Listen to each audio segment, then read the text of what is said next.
number 4 PechaKucha for me, so hope it's one of the better ones. Roll it out. 650 hours.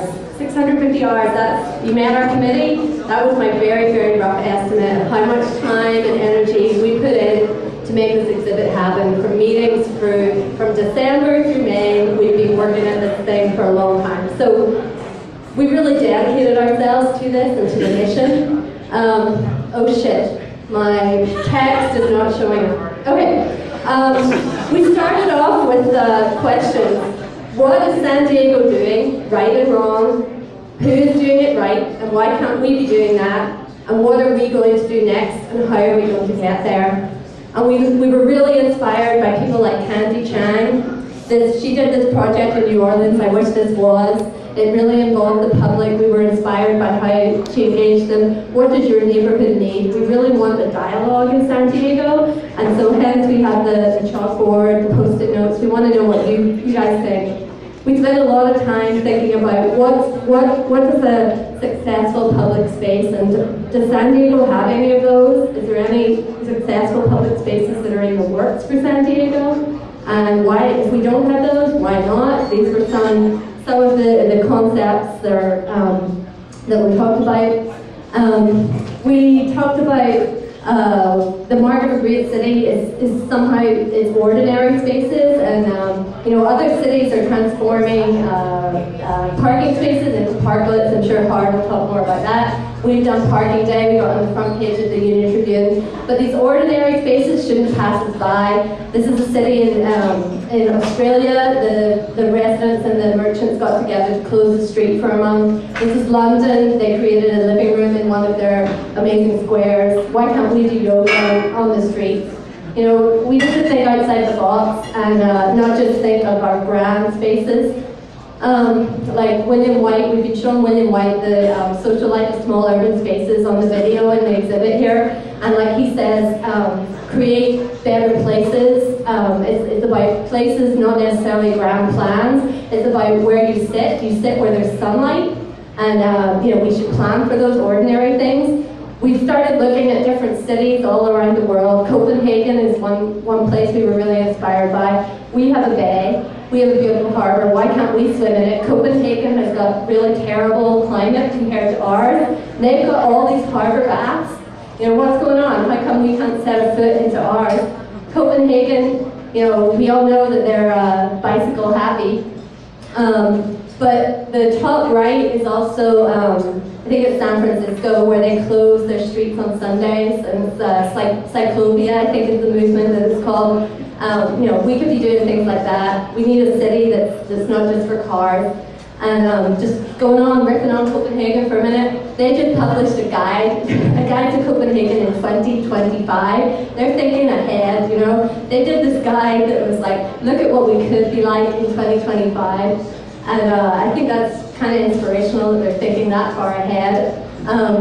So here's some things that we felt like we could have. An urban beach. We've shown you Toronto in the top left. Well, Quigley and Sasaki did a plan for an urban beach, and this one is Save SD Waterfront. They did a whole website. Lindsay Brown Studios posted an urban beach right here. So we have people like that are doing these things. Piers, we can do better than parking on piers. Piers should be for people. This is New York, I think it's the Hudson River Park. What are we doing with our piers? We've got the Navy Pier over here, but is it really going to be for people? It's really a park to hide cars. This is Horton Plaza. This is Melbourne. Are we finally going to have some kind of a civic gathering space? Well, we'll see. We'll see. Take a breath.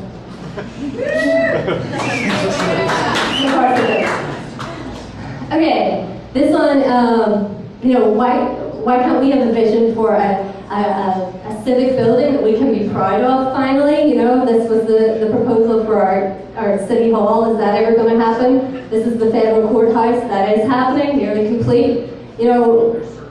It's mind-boggling to me that we're the 9th largest city in the States and we don't, we're not proud of ourselves. And we do have an icon. I keep hearing, why doesn't San Diego have an icon? It's the bridge, moved forward with the proposal to light it beautifully, and that is our architectural icon. Do it. Do it, thank you. Okay, so this one was about, we need to appoint leaders who really make quality public space a priority. You can look at Medellin in Colombia, where the mayor said that they should put the best buildings in the areas of the most poor areas. So you can see this juxtaposition. And you know, there is an economic value to great public space. You look at Chicago and what they did with Millennium Park and how it affected the surrounding real estate. You know, developers will come if there's a great park right there. We don't need to like be so pro-development that, you know, that has to happen first. And it doesn't necessarily take a philanthropist or a appointed leader to, you know, put the policies in action. This was recently, I think it was in the 10th of June in Brussels, of all places in Belgium. They did a Reclaim the Streets, and they had a picnic in one of the main squares, and it was just about, you know, taking it back from the cars.